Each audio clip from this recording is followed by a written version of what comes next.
श्रीमद् भागवत सुनने वाले सभी श्रोताओं को राधे राधे और जय श्री कृष्ण। पिछले पाठ में हम सब ने सुना कि जो प्रजापति दक्ष थे उनकी 16 कन्याओं में 13 कन्या धर्म को और 1 कन्या अग्नि को तथा 1 पितरों को और जो सती जी थी उनका विवाह भगवान भोलेनाथ के साथ हुआ। तो विदुर जी कहते हैं कि महाराज दक्ष अपनी पुत्रियों को बहुत प्यार करते थे, लेकिन ये ऐसा क्या हुआ कि सती ने दक्ष के यज्ञ में ही अपने प्राण को त्याग दिए। कथा विस्तार से सुनाइए। तो मैत्रेय जी कहते हैं कि विदुर जी, जब दक्ष प्रजापति को ब्रह्मा जी ने प्रजापति का दर्जा दिया तो दक्ष ने सभी देवताओं को बुलाकर एक स्वागत समारोह रखा और उस समारोह में सभी छोटे बड़े देवताओं को दक्ष ने बुलाया। और जब दक्ष सभागार में प्रवेश हुए तब सभी देवताओं ने उठकर उनका स्वागत किया, लेकिन 3 देव नहीं खड़े हुए। कौन? ब्रह्मा, विष्णु और महेश। और प्रायः देखा गया है कि जो बड़े लोग होते हैं उनको जब सब प्रणाम करते हैं तो वो नहीं देखता है, लेकिन जो प्रणाम नहीं करता वो उसको ज़रूर उसका ध्यान उनकी तरफ जरूर जाएगा जो प्रणाम नहीं करेंगे। और यही दक्ष की सभा में हुआ। दक्ष ने देखा कि 3 लोग ने प्रणाम नहीं किया, तो उसने देखा कि एक तो भगवान विष्णु, तो उसने मन में सोचा ये तो हमारे दादाजी हैं, इनको तो खुद ही प्रणाम करना चाहिए मुझको। और दूसरे ब्रह्मा जी, ये हमारे पिताजी हैं, तो तुरंत उनको प्रणाम किया दक्ष ने। और तीसरे ये शंकर। तब उसके मन में ये आया कि शंकर तो हमारे पुत्र के समान है, क्योंकि मैंने इसको अपनी पुत्री का विवाह कर दिया है, तो दामाद पुत्र के रूप में ही होता है। ऐसा सोचकर दक्ष ने सभा में संबोधन करते हुए कहा कि श्रूयतां ब्रह्मर्षयो में सह देवा सहग्नया। देवता अग्नियों के साथ सभी ब्रह्मर्षि मेरी बात को सुने। साधूनां ब्रवतो वृत्तम ना ज्ञानांचनमत्सरात्। और मैं सदाचार की बात कहता हूँ, इसमें कोई अज्ञान या द्वेषवश मैं नहीं कह रहा हूँ। ये अयम तो लोकपालानां यशोघ्ने निरपत्रपा सद्भिराचरिता पंथा येन स्तब्धेन दूषिता। किसी भी सभ्य सभा में अगर कोई भी एक असभ्य व्यक्ति आ जाए तो वो पूरी सभा की मटिया में छवि धूमिल कर देता है। तो सभी देवता देखने लगे, भाई यहाँ पे असभ्य कौन आ गया। तो दक्ष ने भगवान शंकर की ओर इशारा करते हुए कहा कि अरे ये शंकर, यही तो असभ्य है, और सभ्यता आए भी तो कैसे। प्रेतावासेषु घोरेषु, भूत प्रेतों के साथ घूमता है, और भस्म के नाम पर चिता भस्म का सेवन करता है। तो इसको सभ्यता कहाँ से आ गई और कहाँ से आएगी। तो जब दक्ष ने इस प्रकार कहा तो कुछ देवता कहने लगे कि जब तुमने इनको लड़की अपनी ब्याह दिया था तब ये सब अवगुण नहीं दिखे थे। तो दक्ष ने कहा कि हमको दिखे तो थे, लेकिन मैं अपने पिताजी के ब्रह्मा जी के कहने से विवाह किया था अपनी पुत्री का, और नहीं तो कहाँ मेरी मृगनयनी लोचनी बेटी और एक कहाँ बंदर के आँख जैसे वाला। गृहीत्वा मृगसावाच्या पाणी मरकटलोचना। कहाँ मेरी बेटी मृग नयनी और कहाँ ये बंदर की आँख जैसे वाला शंकर। तो इस प्रकार जब दक्ष ने कहा तो नंदीसुर को क्रोध आ गया। नंदीसुर ने कहा कि हे दक्ष, तुम भोलेनाथ की महिमा को नहीं जानते हो और तुम अपने देहाभिमान और पद के अभिमान में मदान हो रहे हो, और जब से आए हो बड़बड़ाए जा रहे हो। जाओ, तुम्हें बकरे का मुंह लग जाए। दक्षो बस्त मुखोचिरात, तुमको बकरे का मुंह लग जाए। इस प्रकार नंदेश्वर ने दक्ष को श्राप दे दिया। जब दक्ष को श्राप दे दिया तो दक्ष के पक्ष में भृगु महाराज खड़े हुए। उन्होंने कहा, ए नंदेश्वर, ये ससुर दामाद के बीच में तुम क्यों बोले? तो नंदेश्वर ने भृगु महाराज को भी श्राप दे दिया और कहने लगे, सर्वभक्षादुजावृत्ते धृत विद्या तपोव्रता और देह वित्त देहेन्द्रिया रामायाचिका विचरन्ति वा। जाओ, तुम्हारे जैसे ब्राह्मण बच्चा बच्चे का विचार छोड़कर सर्वभक्षी हो जाएं, और ये जो विद्या तपस्या का केवल अपने शरीर तक ही, शरीर को आराम देने के लिए, इंद्रियों को आराम देने के लिए ही साधन का उपयोग कर पाएँ, मोक्ष काम के लिए ना कर पाएँ। इस प्रकार जब भृगु महाराज को नंदीश्वर ने श्राप दे दिया तो भृगु ने भी नंदीश्वर को श्राप दे दिया कि शिव जी के घर पाखंडी हो जाए। और इस प्रकार जब भोले बाबा ने देखा तो भोले बाबा ने कहा, भाई ये यहाँ पर स्वागत समारोह हो रहा है या श्राप समारोह हो रहा है? और भोले बाबा ने नंदीश्वर को बोले कि बेटा, ये ससुराल है, यहाँ सबको गाली खानी पड़ती है, इसलिए तुम चुप रहो। तो नंदीश्वर शांत हो गए और भोले बाबा ने तुरंत सब अपने गणों को लिवाकर कैलाश के लिए प्रस्थान किया और अन्य सभी देवता भी अपने अपने धाम को चले गए। अब इस प्रकार बहुत दिन तक ससुर और दामाद में अनबन बनी रही। तो इस दक्ष ने इस द्वेष भाव को रखते हुए एक बहुत बड़े यज्ञ का आयोजन किया और उस आयोजन में भगवान शंकर को न्योता नहीं दिया और बाकी सभी देवी देवताओं को न्योता दिया। तो जब सभी विमान कैलाश के ऊपर से जाने लगे तो माता पार्वती ने देखा, तो माता सती ने देखा तो उन्होंने कहा कि देवियों कहाँ जा रही हो? तब सभी देवांगनाओं ने बताया कि पिताजी के यहाँ बहुत बड़ा यज्ञ महोत्सव है, वहीं पे जा रही हैं। ऐसा कहकर सभी देवी देवता चले गए। अब सती जी तुरंत भोले बाबा के पास गई तो भोले बाबा ध्यान में समाधि में बैठे हुए थे। थोड़ी देर बाद ध्यान खुला तो भोले बाबा से सती जी कहने लगी, प्रजापतस्ते स्वसुर से सांप्रतम निर्यापिता यज्ञ महोत्सवा किला वयं च तत्राभिसराम वामते यद्यर्थितामि विबुधा व्रजन्ते। हे भोलेनाथ, आपके ससुर के यहाँ बहुत बड़ा यज्ञ महोत्सव होने जा रहा है और आपकी आज्ञा हो तो वयं च तत्राभिसराम वामते, आपकी आज्ञा हो तो हम दोनों भी वहाँ पे चलते हैं।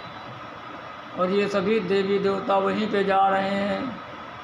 तो भोले बाबा ने पूछा कि देवी जी, कोई न्योता आया है, निमंत्रण आया है क्या? तब सती जी ने कहा कि महाराज, आप इतने जंगल में रहते हो कि अगर डाकिया या पत्र देने वाला आया भी होगा तो वह इधर भटक गया होगा और आपका स्थान नहीं पाया होगा। तब भोले बाबा ने बताया कि देवी जी, निमंत्रण आपके पिता ने नहीं दिया है। तब वह पूर्व की घटना भोले बाबा ने सुनाया कि मैंने सभा में प्रणाम नहीं किया, इसके लिए उसने, आपके पिता ने मुझसे द्वेष की भावना रखी और निमंत्रण नहीं भेजा। तो माता सती कहने लगी कि अपनों के यहाँ या गुरुजनों के यहाँ बिना बुलाए ही जाना चाहिए। तो भगवान शंकर कहते हैं कि त्वयोदितं शोभन में शोभने अनाहुतायप्यभियन्ति बंधुषु। हे राजसे, हे शोभ से, तुम सही कह रही हो कि अपने या स्वजन के यहाँ अनाहुता यानी बिना बुलाए भी जाना चाहिए। लेकिन कब जाना चाहिए? जब उन लोगों की दृष्टि दोषयुक्त न हो। ते यद्य अनुपादित दोष दृष्टयो बलीयशानात्ममदेन मन्युना। और वो आपका जाने पर संपूर्ण सम्मान करें, तब जाना चाहिए। और देवी जी,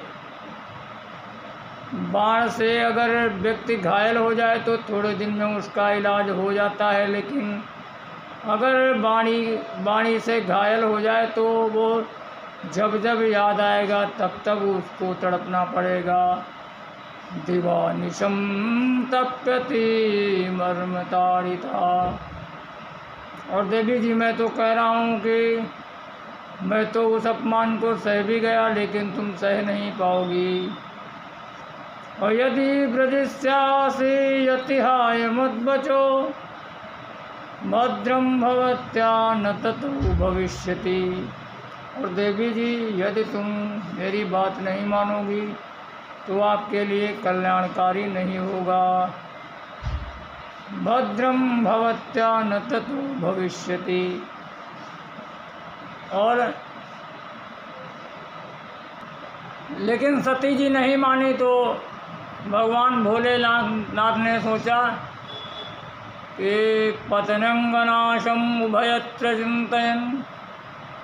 अगर सती जी जब मना कर दिया तो उनको बहुत क्रोध आने लगा। तो भोलेनाथ ने सोचा कि अगर ये यहाँ रहीं तो यहाँ भी अपने शरीर को छोड़ देंगी, और ये वहाँ जाएंगी तो इनका दोनों ही परिस्थिति में शरीर तो छूटने वाला ही है। और भगवान की माया समझकर उन्होंने एतावदुक्ता वीरराम शंकरा, भगवान ने इतना कहकर अपने आँख बंद कर लिए और समाधि में चले गए। अब सती जी सोचती हैं कि जाऊं कि ना जाऊं। तो बहुत विचार करके सोचा कि इतना बड़ा यज्ञ महोत्सव बार बार तो होगा नहीं, इसके लिए मुझे चलना चाहिए। और सती जी चल देती हैं। तब भगवान भोलेनाथ ने देखा कि सती जी चली गई। तब उन्होंने गणों को भी भेज दिया कि जाओ अपनी माता के साथ जाओ और उनकी रक्षा करना। बोलो सती महारानी की जय। अब सती महारानी जब दक्ष के सभा महल में पहुंची तो सर्वप्रथम दक्ष ने सती को देखते ही मुंह घुमा लिया। तब सती जी को बहुत क्रोध आया और उन्होंने, लेकिन फिर सती की जो बहनें थी वो आकर मिली और खूब मुस्करा रही थी और पूछ रही थी कि बहन तो खूब आ गई, तेरे बिना तो मन ही नहीं लग रहा था, और मैंने सुना था कि पिताजी ने तुमको न्योता नहीं दिया, तो क्या हुआ? न्योता से कोई बात नहीं, तुम आ गई, ये तो अपना ही घर है। सब बहनें व्यंग कर रही थी। सादर भले मिली एक माता, सादर भले ही मिली एक माता, भगिनी मिली बहुत मुस्काता, सादर भले मिली एक माता। और सती जी के ना आने पे दुख तो उनकी माँ को था, लेकिन जब आ गई तब वो बहुत प्रसन्न हो गई और अपनी बेटी को गले से लगा लिया। इसके बाद सती ने जब यज्ञ मंडप में प्रवेश किया तो वहाँ पे देखा छोटे छोटे देवताओं के यज्ञ भाग लगे हुए थे, लेकिन भगवान भोलेनाथ का कहीं भी यज्ञ भाग नहीं लगा था। तो वो देखकर उनको क्रोध आ गया। अरुद्रभागम तमवेच्छ चाधुरम पिता च देवै कृतहेलनम विभो। अपना अपमान देखकर और भोलेनाथ का यज्ञ में भाग न देखकर सती जी को बहुत क्रोध आया और उन्होंने तुरंत ही बहुत क्रोध में आकर उनकी आंखें लाल हो गईं और ऐसा लगा कि पूरे संसार को वो जलाकर राख कर देंगी। और उन्होंने दक्ष से कहा कि यद्वयच्छरम नाम गिरेरितं नृणां सकत प्रसंगान घमाशु हन्ति तत् पवित्र कीर्तिम तमलंघ शासनम भवान हो द्वेष्टि शिवम शिवेतरा। जिन भगवान शिव का 2 अक्षर का नाम जो भी प्राणी एक बार ले लेता है उसके जन्म जन्मांतर के संपूर्ण पाप नष्ट हो जाते हैं। और ऐसे पवित्र कीर्ति भगवान शंकर की कोई भी आज्ञा को उल्लंघन नहीं करता है। पवित्र कीर्तिम तमलंघ शासनम। और तुम पिता होकर भी ऐसे प्रभु से द्वेष कर रहे हो, ये तुम्हारे लिए बहुत ही अमंगल है। और जब मैं यहाँ से वापस जाऊँगी तब भोलेनाथ पूछेंगे कि तुम्हारे नाम मेरे साथ जोड़ कर कहेंगे कि दाक्षायणी आ गई, तब मुझको कितना दुख होगा। गोत्रम तदीयम भगवान वृषध्वज दाक्षायणीत्याह यदा सुदुर्मना। वो मजाक में कहेंगे लेकिन मुझको बहुत ही बुरा लगेगा। और व्यपीत नरम स्मृतमाशु तद्भयम द्यूतच्छेतत्कुड़पम त्वदंगजम। इसलिए मैं तुम्हारे शरीर से दिया हुआ इस शरीर को मैं कतई भी रखना नहीं चाहती हूँ और इसको तुरंत ही मैं शिवद्रोही के साथ मेरा कोई भी नाता नहीं होना चाहिए। और अगर मैं जिंदा रही तो सभी लोग मुझको दाक्षायणी कहेंगे। इसके लिए मैं तुम्हारे साथ कोई भी नाता नहीं रखना चाहती हूँ। और ऐसा कहकर सती ने यज्ञ मंडप में ही योग के द्वारा भगवान शंकर को ध्यान लगाया और सद्यः प्रज्ज्वाल समाधिजाग्निना। और समाधि योग में आते ही तुरंत उनका शरीर जलने लगा और उन्होंने अपने प्राण त्याग दिए। तो जब प्राण त्याग दिए तो नंदी जो गढ़ साथ में आए थे उन्होंने मारो काटो का पूरे यज्ञ मंडप में तहस नहस करने लगे। लेकिन भृगु जी जो यज्ञ के यज्ञाचार थे उन्होंने रक्षोहण मंत्र के द्वारा सभी दिव्य देवताओं को प्रकट करके भूतगणों को और नंदीश्वरों को भगा दिया तथा उसके बाद संपूर्ण देवता अपने अपने स्थान को चले गए और यज्ञ वहीं पे विध्वंस हो गया तथा रुक गया।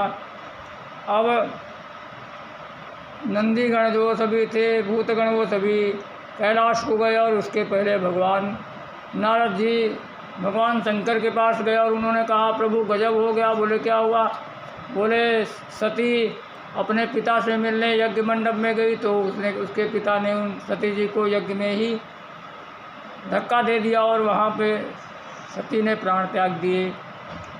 ये जो नारद जी थे इन्होंने तुरंत भगवान को संदेश सुना दिया। तब जब भगवान शंकर ने सुना तो उनको बहुत क्रोध आया और उन्होंने अपनी एक जटा को उखाड़ कर फेंक दिया और उससे एक विशाल वीरभद्र पैदा हो गया। और उसने भगवान शंकर से बोला कि और हाथ जोड़कर भगवान शंकर से कहने लगा, तम किम करोमि गृणन्त मह्यम बद्धांजलिम भगवान भूतनाथ।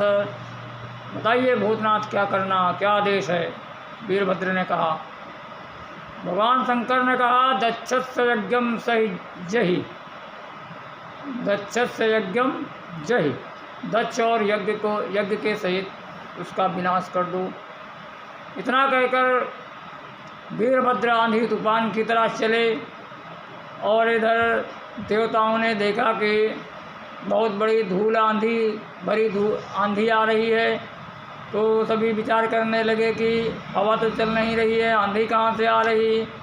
वातानवान्ति, भाई हवा तो चल नहीं रही तो आंधी कहाँ से आ रही है, धूल कहाँ से उड़ रही।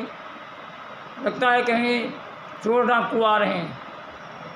तो किसी ने कहा है, भाई चोर डाकू कहाँ, आजकल जो शासन है वो बहुत ही महाराज प्राचीन बरीही का शासन है, वो बहुत ही उनका दंड कठोर है, इसके लिए को चोर डाकू सभी अपने बिल में घुसे हुए बैठे हैं।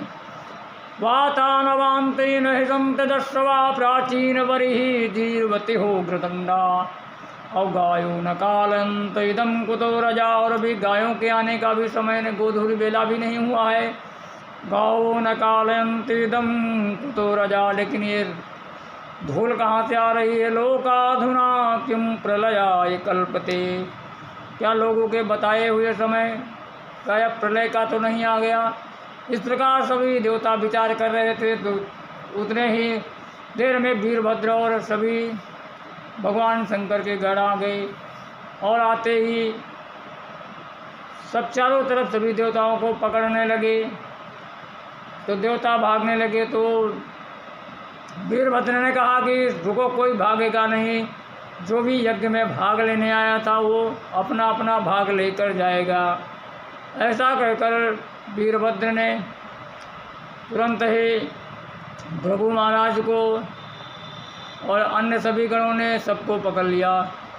भृगुर्बबंधमरिमान वीरभद्र प्रजापतिम, और वीरभद्र ने प्रजापति को तथा बबंध नामक गण ने भृगु को, और जो पूषा देवता थे उनको भी एक गण ने पकड़ लिया था। नंदीश्वरों ने भग देवता को पकड़ लिया। इस प्रकार अब नंदीश्वर से पूछने लगे, वीरभद्र बताओ किसका क्या अपराध था।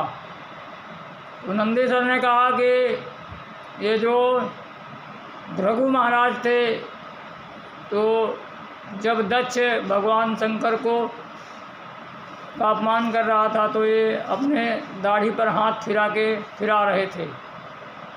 तो वीरभद्र ने तुरंत भृगु महाराज की दाढ़ी उखाड़ लिया और बोले, ये जो पूषा देवता थे ये अपनी बत्तीसी दिखा रहे थे। तो वीरभद्र ने एक मुक्का में पूषा की सारी बत्तीसी गिरा दिया। और ये जो भग देवता थे ये आंखें मटका रहे थे, तो वीरभद्र ने उनकी दोनों आंखें को निकाल लिया। और अब बचे प्रजापति दक्ष। तो दक्ष को वीरभद्र ने मुंडी दक्ष की गर्दन को मिड़ोड़ कर और तोड़कर अग्नि कुंड में ही स्वाहा कर दिया। इस प्रकार यज्ञ का संपूर्ण यज्ञ का विध्वंस करके और देवता भी खंडित हो गए तथा रुद्रगण सभी कैलाश को चले गए।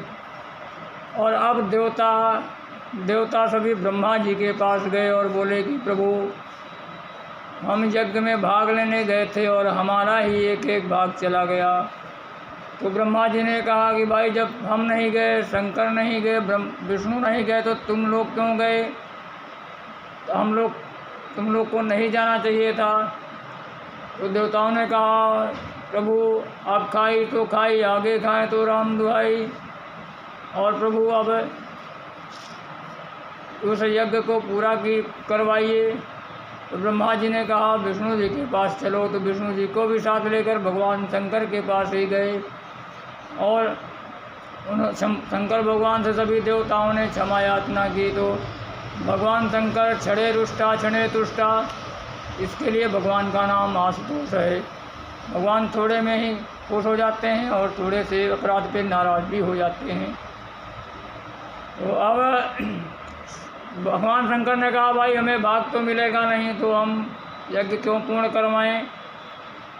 तो सभी देवताओं ने सहमत से कहा कि आज के बाद जो भी यज्ञ में भाग बचा करेगा, शेष भाग रहा करेगा, वो तुम्हारा हो जाएगा।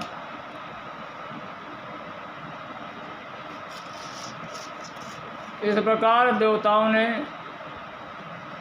संशोधन किया और यज्ञ में जो शेष भाग बचेगा वो भगवान शंकर का हो जाएगा। तो भगवान तो बहुत जल्दी प्रसन्न हो जाते। भगवान शंकर ने कहा जो ही राम सो ही राम। तो सभी देवताओं ने कहा भगवान अब वो यज्ञ को भी पूरा करवा दीजिए। तो सभी लोग यज्ञ मंडप में पहुँचे। तो भगवान शंकर ने कहा भाई जजमान किधर है। तो जजमान की तो केवल धड़ पड़ा था, सिर गायब था। तो भगवान भोलेनाथ ने तुरंत ही बकरे का सिर दक्ष के लगा दिया।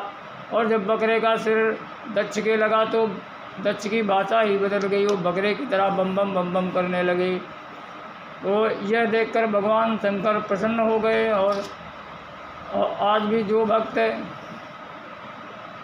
भगवान शंकर की पूजा करने के समय बम बम करता है, उसके ऊपर भगवान बहुत ही जल्दी प्रसन्न हो जाते हैं। और जब यज्ञ संपूर्ण हुआ तो भगवान नारायण प्रकट हुए। तब सभी देवताओं ने भगवान नारायण की स्तुति की। इस प्रकार सती जी की कथा ये मनु महाराज की जो तीसरी पुत्री थी प्रसूति, उनके वंश की चर्चा की गई, कथा सुनाई।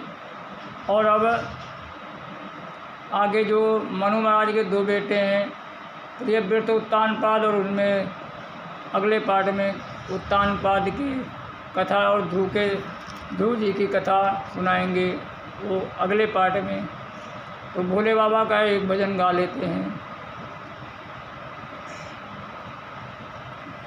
शिव भोले भंडारी शरण हम आए तिहारी। शिव भोले भंडारी शरण हम आए तिहारी। शरण तिहारी भोले शरण तिहारी। की औलाद हमारी शरण हम आए तुम्हारी। शिव भोले भंडारी शरण हम आए तुम्हारी। गले में सोहे मुंड की माला। गले में सोहे मुंड की माला। सिर पर गंगाधारी शरण हम आए तुम्हारी। शिव भोले भंडारी शरण हम आए तुम्हारी। अर्धचंद्रमा मस्तक सोहे। अर्धचंद्रमा मस्तक सोहे। कर त्रिशूल समारी शरण हम आए तुम्हारी। शिव भोले भंडारी शरण हम आए तुम्हारी। वाम भाग जग जननी विराजे। वाम भाग जग जननी विराजे। सिर पर गंगाधारी शरण हम आए तुम्हारी।